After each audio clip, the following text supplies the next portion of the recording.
Welcome back to the Grand Solar Minimum channel. Today is Monday, September 17th, 2018.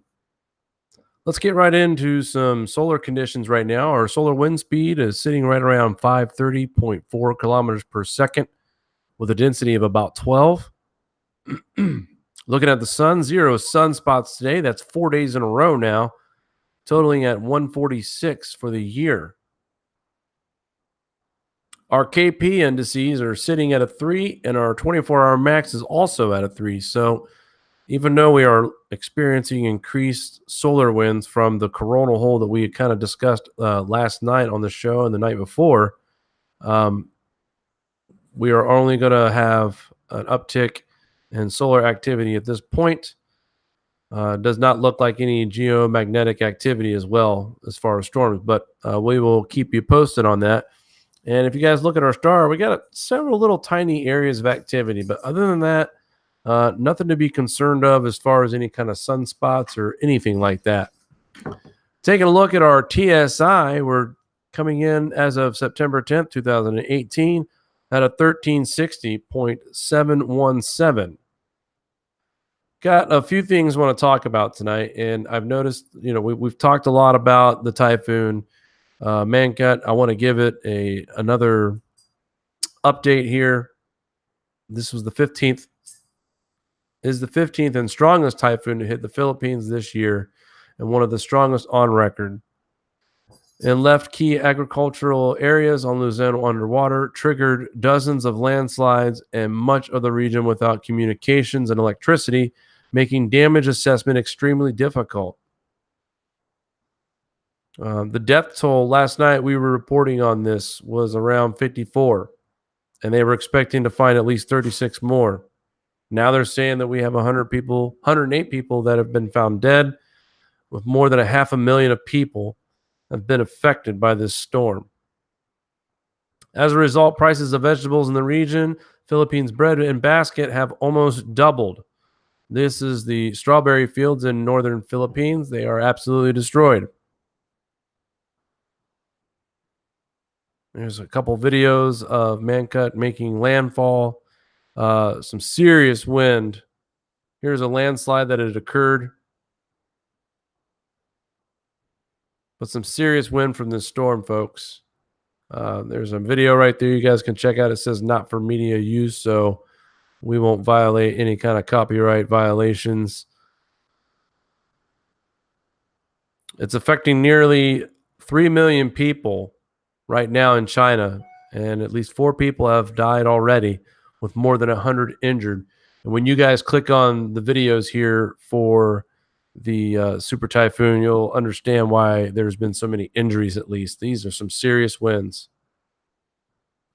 Taking a look also, a little bit of recap: record rainfall, catastrophic flash and river flooding, at least 18 deaths and more than 1 million without power as Hurricane Florence hits the U.S. I can tell you right now that the numbers have gone down just slightly on the power outages. I do believe we're still around 600,000 people in North Carolina alone without power. But it says here, as of 300 UTC on September 17th, Florence is a tropical depression, and its center is located about 45 miles northeast of Greenville, South Carolina, and about 30 miles east-northeast of Asheville, North Carolina. Its maximum sustained winds are at 30 miles per hour, and the system is moving north at 10 miles an hour. With a minimum central pressure of right around 1,007, Florence produced up to 40 inches of rain over parts of North Carolina from Thursday, September 13th, till today, Monday, September 17th, causing unprecedented and historic flooding. At least 5 locations in the state have already exceeded flooding produced by Hurricane Floyd 19 years ago, the National Weather Service had said. With 3 months still to go, the city of Wilmington in North Carolina has already broken its 140-year-old annual record for rain, 86.79 inches. Its previous annual record was set in 1877 at 83.65 inches of rain. So basically what we're saying here is that we are crushing it right now in North Carolina when it comes to rainfall. 33.89 inches of rain fell on September 6th. Swansboro, North Carolina set a new record for the state, making Florence the third storm to set a tropical cyclone state rainfall record in just the last 12 months. Harvey dropped about 60.58 inches of rain in Texas in 2017. Lane also set a record-breaking record with 52.02 inches of rain in parts of Hawaii, breaking that state's record. As of early September 16th, Florence stands as the sixth highest tropical rainfall total across the United States since 1950, when such records were started. And it gives us a list here of some of the higher totals, which I don't think the totals here changed much from last night. Same with South Carolina. Cape Fear, that's the biggest thing that we all need to focus on right now. Cape Fear River is flooding big time in areas where aren't used to the flooding, and we could see a river crest of around 62.4 feet in parts of from the Cape Fear River. So we will keep our eyes on this story. As always, there is still lots to remain with the storm, even though it has moved on out. And as we take a look right now at the radar for what's left of Florence, we are looking at rain now moving into central New York. And right about where we are about ready to start seeing some rain showers. We are due for rain from this evening all the way through early morning tomorrow. And then really, this system should be out of here by Wednesday all the way through. So we will continue to monitor the situation. But Florence is wrapping up as far as the rainmaking part, but she sure hasn't wrapped it up with the flooding, as we will continue to see river flooding throughout the majority of this week and into hopefully early next week, when we start to see flooding waters to finally reside. Let's take a look at also unusually large 5.7 earthquake hits Western Australia. And I want to thank Elizabeth from our Facebook group for alerting us about this. And she wanted to let us know it actually went up. It was first reported as a 5.6, and now they've raised it just a little bit to a 5.7 magnitude. But she was also first to allow me to know that this was a rare earthquake. And it goes on to say that officials said there were wall cracks in 2 homesteads in Lake Muir region, adding that there were no other initial reports of damage. So this was a very mild quake, but however, it was felt, not by a whole lot of people. But it says here you would expect to get a 5.6 maybe once every couple of years throughout Australia. And basically, this 5.7 quake occurred roughly between Walpole and Kojonup on the south coast and was felt all the way from Albany to Perth. It is quite a large earthquake. It is large enough to cause damage, but it's unlikely to have done so because it occurred in a relatively remote area. So with that being said, if this would have been a little bit more populated, we would have seen maybe some reports of injuries and destruction of structures. Now, interesting enough here, the strongest quake in Australia was a 6.6 on January 22nd, 1988, which, by the way, January 22nd is my birthday, with the epicenter near Tennant Creek, Northern Territory. There were no injuries reported, but the quake warped the natural gas pipeline and opened a 21.7 miles long fault scrap with a step of around 6.6 feet. Largest quake in Western Australia is 6.3, April 29th of 1941. It is still Australia's 5th largest quake.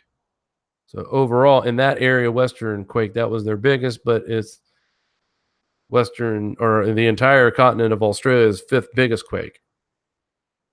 We'll leave the description in the link, but I just wanted to give thanks again to Elizabeth from Facebook. She was one of the first people that kind of alerted me to this story. And speaking of seismic activity, Simiso Po Chinoy volcano alert raised. Its previous eruptions were in 87 and 1873. So we have an increase in seismicity beginning at 1631 UTC on September 16th, prompted the AVO to raise the aviation color code and volcano alert level to the yellow advisory. There is no clear indication from satellite imagery or regional infrasound data that this particular volcano is erupting at this time. Adding it will continue to monitor this volcano seismic data and evaluate the satellite images. Now, the last known eruption of this volcano took place in 1987. It had a VEI of 2. The previous confirmed eruption was in 1873. So, yesterday I was going to report on a earthquake, or not earthquake, but volcano that had last known erupted. The headline was confusing. It said 1977, but then later in the wow,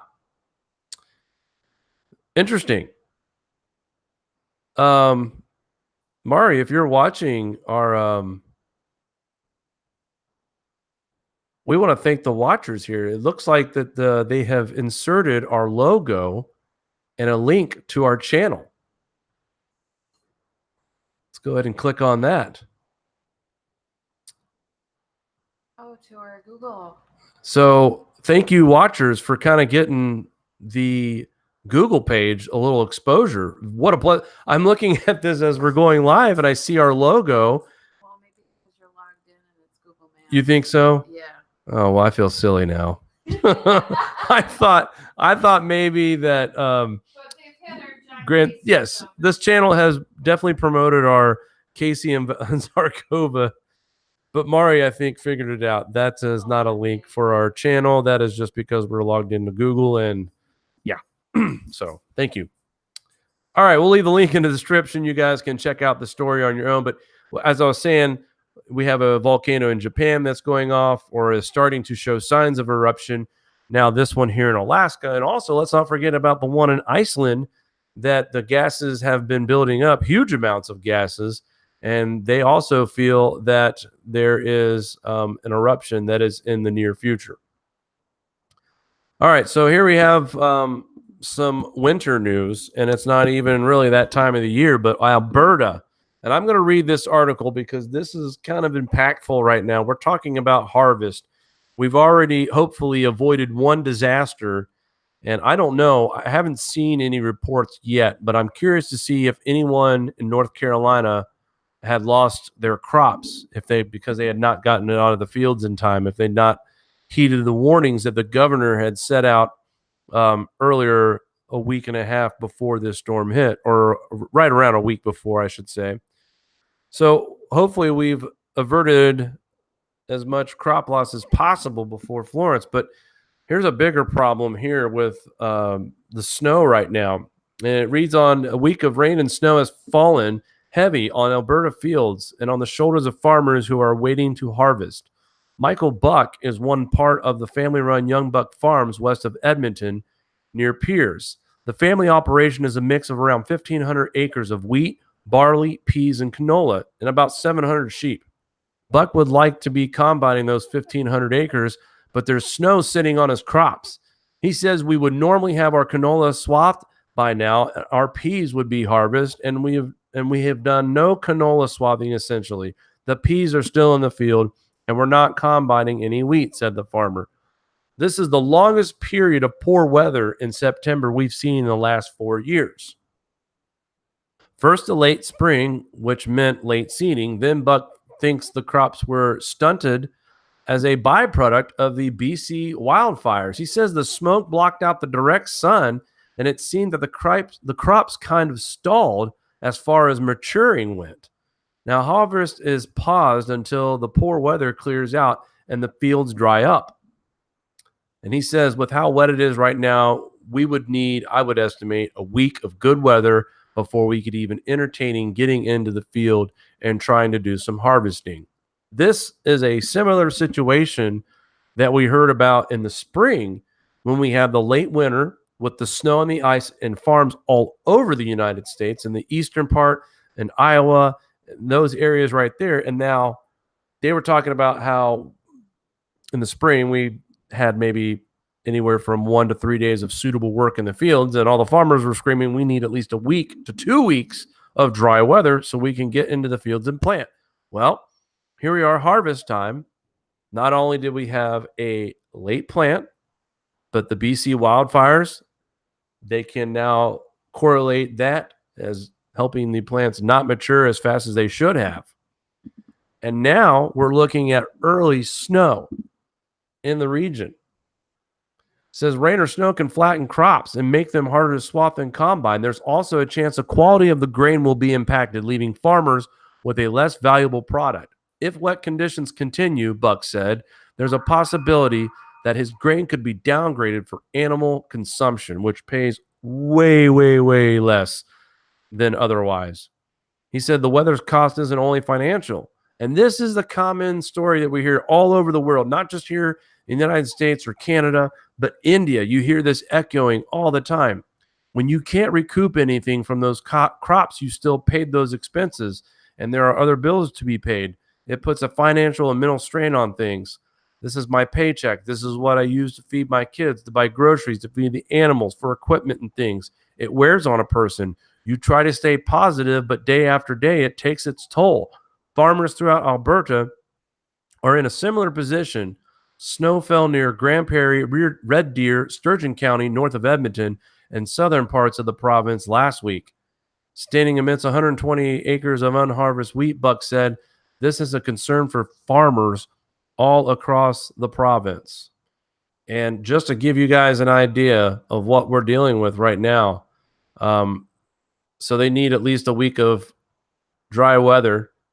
This is kind of zoomed out, but here where my cursor is right about where Alberta, Canada is, next to BC in the northwest part. And let's watch, guys. We've got more snow moving into the region by Tuesday, tomorrow, light. And then we get 1, 2, possibly 3 days of dry weather before the next chance of snow starts dropping into the southern parts of the province, with more rain chances by Friday and more snow chances as well. And it looks like into Saturday, into Sunday, with more rain chances and snow chances into Tuesday. So here we start. That's 2 days of dry, 3 days of dry weather, 4 days, 5 days.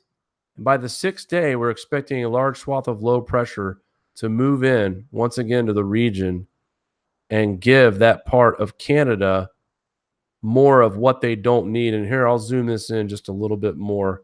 Take us back here. Let's start from today. As you see, moisture throughout Tuesday, Wednesday, Thursday, we get a break. More moisture comes back, more snow. Continues through Friday into Saturday morning, still continuing into Sunday. So there's going to be parts of the province right here that's going to see continuous rainfall and snowfall for the next several days into this weekend and into the beginning of next week. Still chances of snow in southern province of Alberta. Couple days of dry weather right before the 1st of October will bring us a pretty big size low pressure system, again packing rain and chances for snow once again. So the thing that really I want to kind of hit on the most is, these farmers are anxious right now because we just read the article, and this farmer says we need about a week of dry weather to get into the fields and actually entertain the thought of harvesting. And I just showed you the GFS. Now, that's not in stone by any means, but I don't see a period of dry weather in that region for the next 3 weeks, at least the time that we need to allow for harvest. And Mari, I have a request, because when we do these live on air broadcasts and we're not using our typical broadcast software, the resolution is very small, and I was asked to see if I can enlarge it. So I don't know if that would help people see better, Jake. well, let's hope so. I guess that's one of the reasons why we use the other software. So I do Actually enlarge it. my apologies, folks. The wider the window, the more filled up Gotcha. the screen is. It's good for my diabetes eyes anyway, so I can read this. But as I'm saying, though, the concern here for this farmer, he has 1,500 acres. He's already paid the bills. He's already paid what it took to grow this crop. He's put all this work into his field all summer long. And now he is facing a chance of the crop being damaged to only be in animal consumption, which does not pay anywhere near what he needs to pay his bills with. And my heart goes out to these farmers all across the world that experienced late planting and now dealing with early harvest. North Carolina had to go through it. Like I said, as soon as we get the report on that, we'll let you know exactly the damage that it did to the crops in North Carolina, which is another area where they rely on a lot of wheat as well. So lots to watch here. And Mari wanted to bring this up. Our friend overseas, Mohammed, shared this video with us. Now, this was from September 9th. And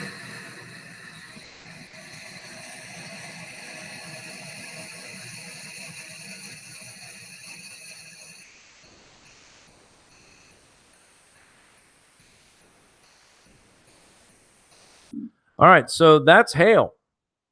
And this area here, it is the northern desert of Saudi Arabia, which is in a high altitude of 900 plus meters above sea level. The Al-Kahf country equals land of good camels in Arabic, is a natural reserve which sits on about 1,141 meters above sea level. For a traveler in this desert, it may seem like a plain desert with low altitude, but in reality, it's very cold desert in winter, especially at night, and boiling heat in summer times, despite its high altitudes. Many oases, Arabian white ibex deers, gazelles, hyenas, rabbits, falcons, Arabian lion, wolves, fierce breed, underground water reserve is massive. September is not known to witness such fall of hail from several data I have personally worked out. Mohammed, even rain is rare. So again, thank you to Mohammed. He is one of our YouTube subscribers and also a frequent visitor on our Facebook page. But, you know, he lives in that region. He knows.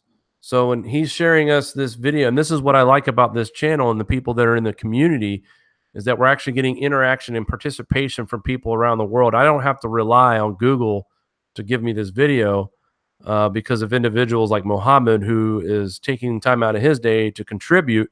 And just like Elizabeth from Facebook that told me about the 5.6 earthquake in Australia, you know, she felt it was important to let me know that it was a rare earthquake as well. All right, so I have a couple of articles from What's Up With That. I haven't covered these guys in a while. No personal reason, just had to do a couple other things with the channel as far as covering Florence and everything. But negative feedback, more ships in the Arctic means more cooling.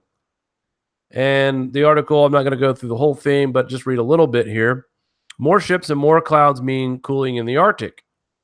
With sea ice in the Arctic melting at an alarming rate, opportunities for trans-Arctic shipping are opening up.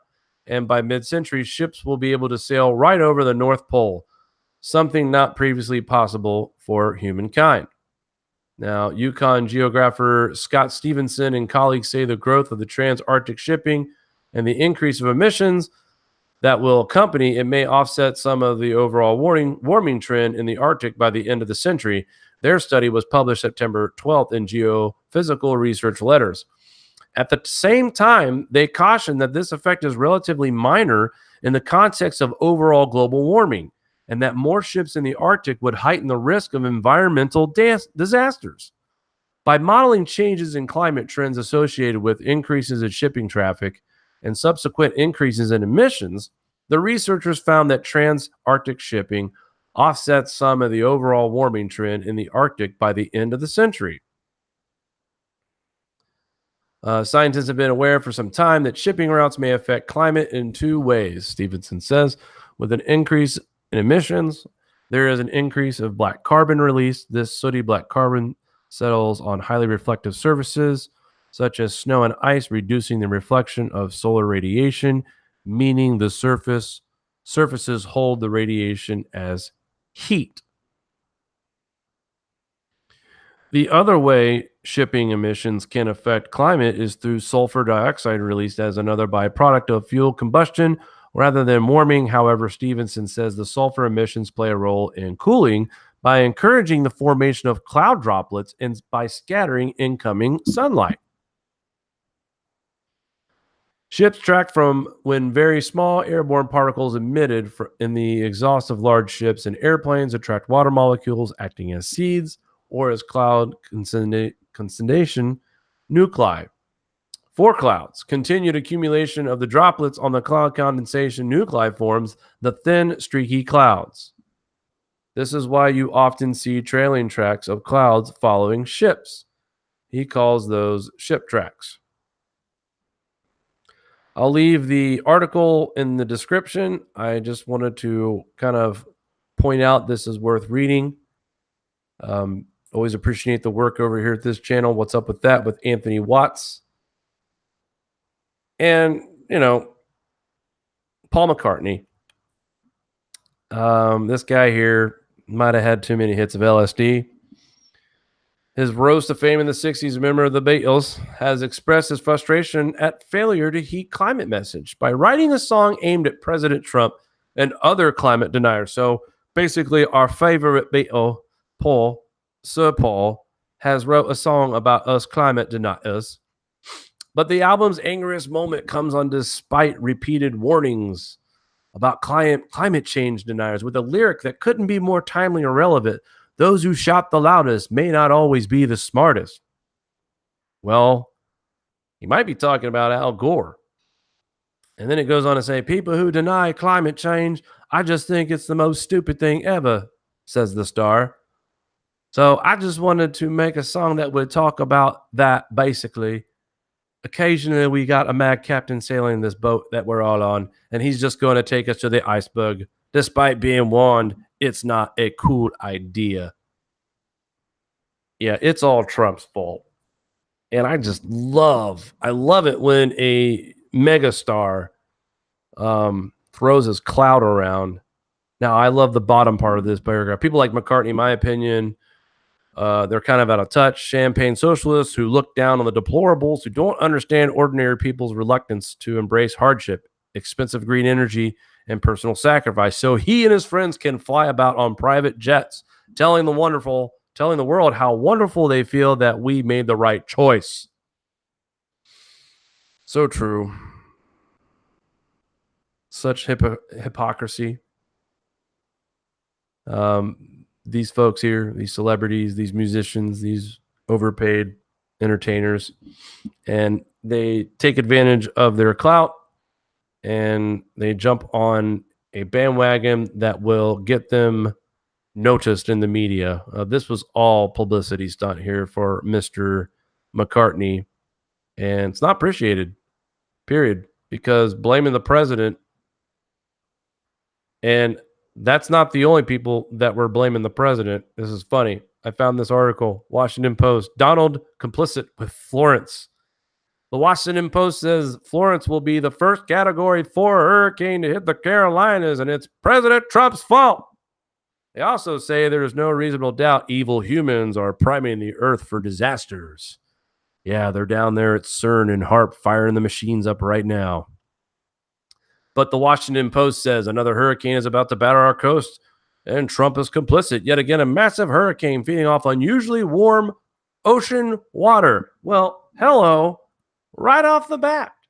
We have the Washington Post doing their best, and that is lying. Unusually warm ocean water for September? Really? Has the potential to stall over heavily populated areas, menacing millions of people. Menacing. Last year, Hurricane Harvey battered Houston. Now, Hurricane Florence threatens to drench already waterlogged swaths of the East Coast, including the national capital. If the Category 4 does indeed hit the Carolinas, it will be the strongest storm to land on record so far north. My friend Rob pointed this out to me as well. We were talking about this. We mentioned this briefly last week. We've had 4 category 4. I'm sorry, 3 major ones in 1954 alone. Carol and Edna, which made it into New England, and then, of course, Hazel. Now, this storm, obviously, Florence, did not live up to its height, and it hit at a Cat 0, basically. Maybe a weak category 1. We'll go with that. But this was printed out on September 11th. Now, I haven't seen a correction article yet. I'm sorry, it was posted on the 12th. Well, this article was posted on the 12th by Tony Heller, which we all know who that guy is. Wonderful video presentations. Tony Heller, good guy, breaks it down. And, I think it makes people mad too, because the way he does it is so good that anyone can understand what he's trying to lay down. So I'm glad he brought this up and kind of pointed this out. But, I guess we shouldn't sit around waiting for an apology or a retraction statement yet from the Washington Post, because, again, they were all about blaming President Trump. Now, why are they blaming Trump? Well, they're making the claim that Trump is basically ushering us into climate disaster because of all the EPA regulations that have been relaxed. And I briefly wanted to, well, not briefly, but I wanted to display this video. I'm glad to see Roy made it on Tucker Carlson interview last night on Fox News, September 15th. And we're starting to see guys like Mark Morano and now Mr. Spencer here getting in the mainstream media. And let's listen to hear what he has to say. Washington Post, which used to be just kind of a liberal newspaper and now is just pure propaganda and unreadably stupid, managed to somehow blame the president for Hurricane Florence. They said he was, quote, complicit in the storm because of his positions on climate change. Pretty big claim to make. Is it true? We thought we'd talk to an actual meteorologist on the question, not just a New York Washington Post propagandist. Dr. Roy Spencer is a meteorologist. He's the principal research scientist at the University of Alabama in Huntsville, and he's the author of Inevitable Disasters: Why Hurricanes Cannot Be Blamed on Global Warming. Doctor, thank you very much for coming on tonight. Well, thanks for having me, Tucker.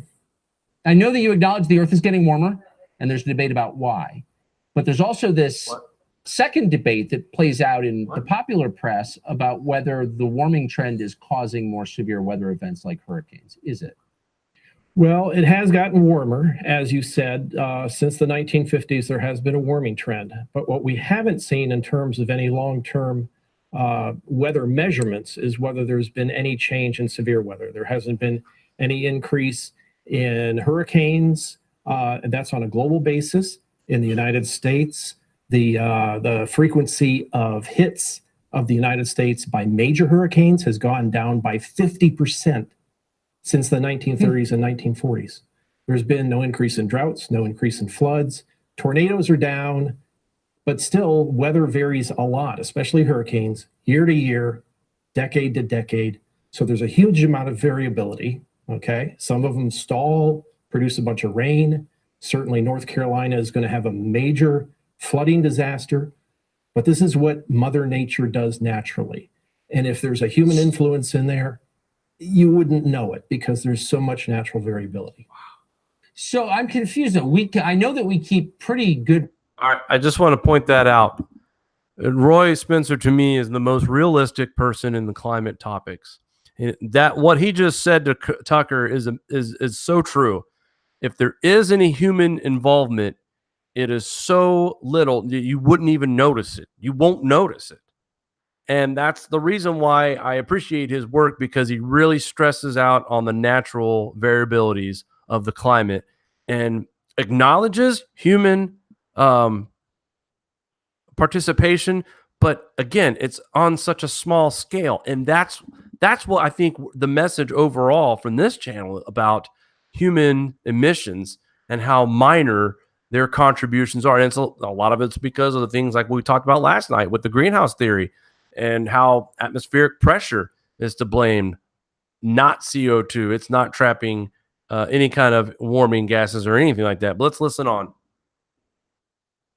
Records on hurricanes going back more than 100 years. So the data are available to anybody with Google. We know whether or not there's been a dramatic increase, and you just stated the numbers for us. So given that there hasn't been, how can people claim there has been and that global warming is to blame? I don't know. Why do people like the Washington Post say such stupid things? It's because the people that are informing us in the media about global warming are people like Al Gore, Bill Nye the Science Guy, Neil deGrasse Tyson, people that don't know anything about atmospheric science. You just have to look at the history. Wait, I'm sorry. Let me just interrupt you. Bill Nye is a science guy. It's in his title. So that doesn't mean he knows a lot about atmospheric science? Well, no, he doesn't. He's not a trained scientist. I believe he's an engineer of some sort. Plus, he has a widely viewed YouTube video called Climate 101, where he faked an experiment. He put CO2 into a jar and shone a bright light on it and tried to show that it caused the jar to warm up inside because of the extra CO2. But a TV meteorologist, Anthony Watts, cleverly showed that the whole thing was faked. It's ridiculous. What? And I believed in Bill Nye the Science Guy till tonight. Doctor, thank you. It's nice to have someone who actually knows what he's talking about on the show. I appreciate it. Thank you, Tucker. Wow. I don't know. I know a lot of folks out there don't really care for Fox News, but it's good to see somebody in the mainstream media, and they talked about this before the show, but to hear a mainstream media talking head, I used to believe in Bill Nye the Science Guy, but not anymore. And look, Roy is calm, cool, and collective. He's testified many times before the Senate, special committees. He is a trusted source. And bravo, Mr. Spencer. You have nailed it. Knocked it out of the park. I'd seen this video to come out not too long ago. I didn't really watch it until tonight. I saw it on Climate Depot. I'm sorry, on Roy's webpage, which, by the way, we frequently visit. We follow his temperature anomaly every month. And I've been doing that probably since we started doing live shows. So bravo, Dr. Roy Spencer, for telling the truth to millions of people. When this is a show that taken the slot of the Bill O'Reilly show, which was the #1 show in cable news. And I haven't followed this channel as much lately, but I'm assuming that this guy who is now in the 8 o'clock slot isn't a slouch.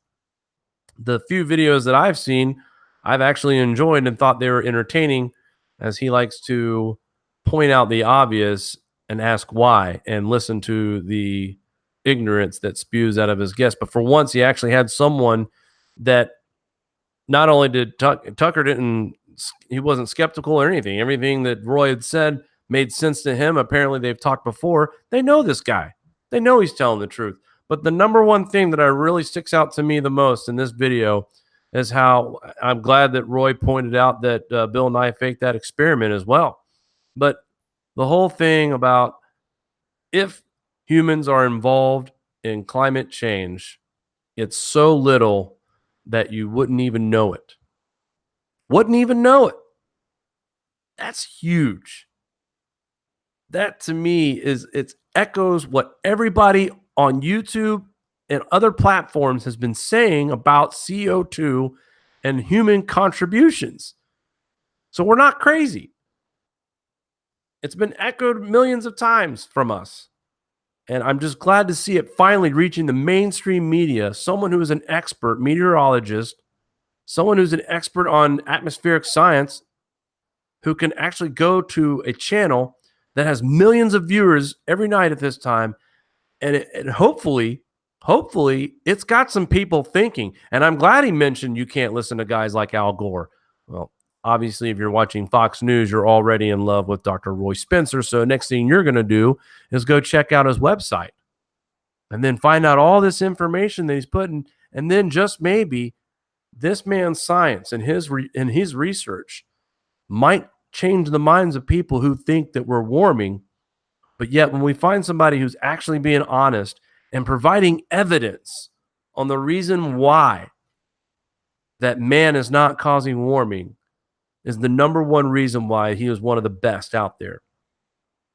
All these anthropogenic global warming people out there love to tell us how catastrophically we are warming and how doomsday is around the corner, but they don't want to give you any evidence that supports that.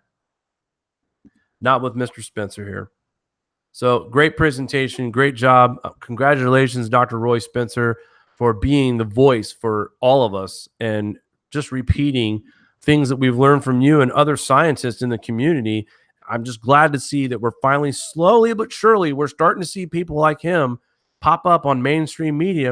And I'm telling you guys, the more this continues, the slowly but surely disclosure will begin. That's what I really have tonight. I wanted to show you a couple SST anomalies tonight. Sea surface temps. East tropical, up and down, still below negative 0.5 below baseline. We're at a negative 0.749 right now for September. That's not that warm. By the way, North Atlantic sea surface temperature did go above baseline for the first time since April of this year and now is back below baseline. And then, of course, we have this, the El Nino. Look at that. We are negative, folks. Negative 5.056. Just below baseline, but we are below baseline.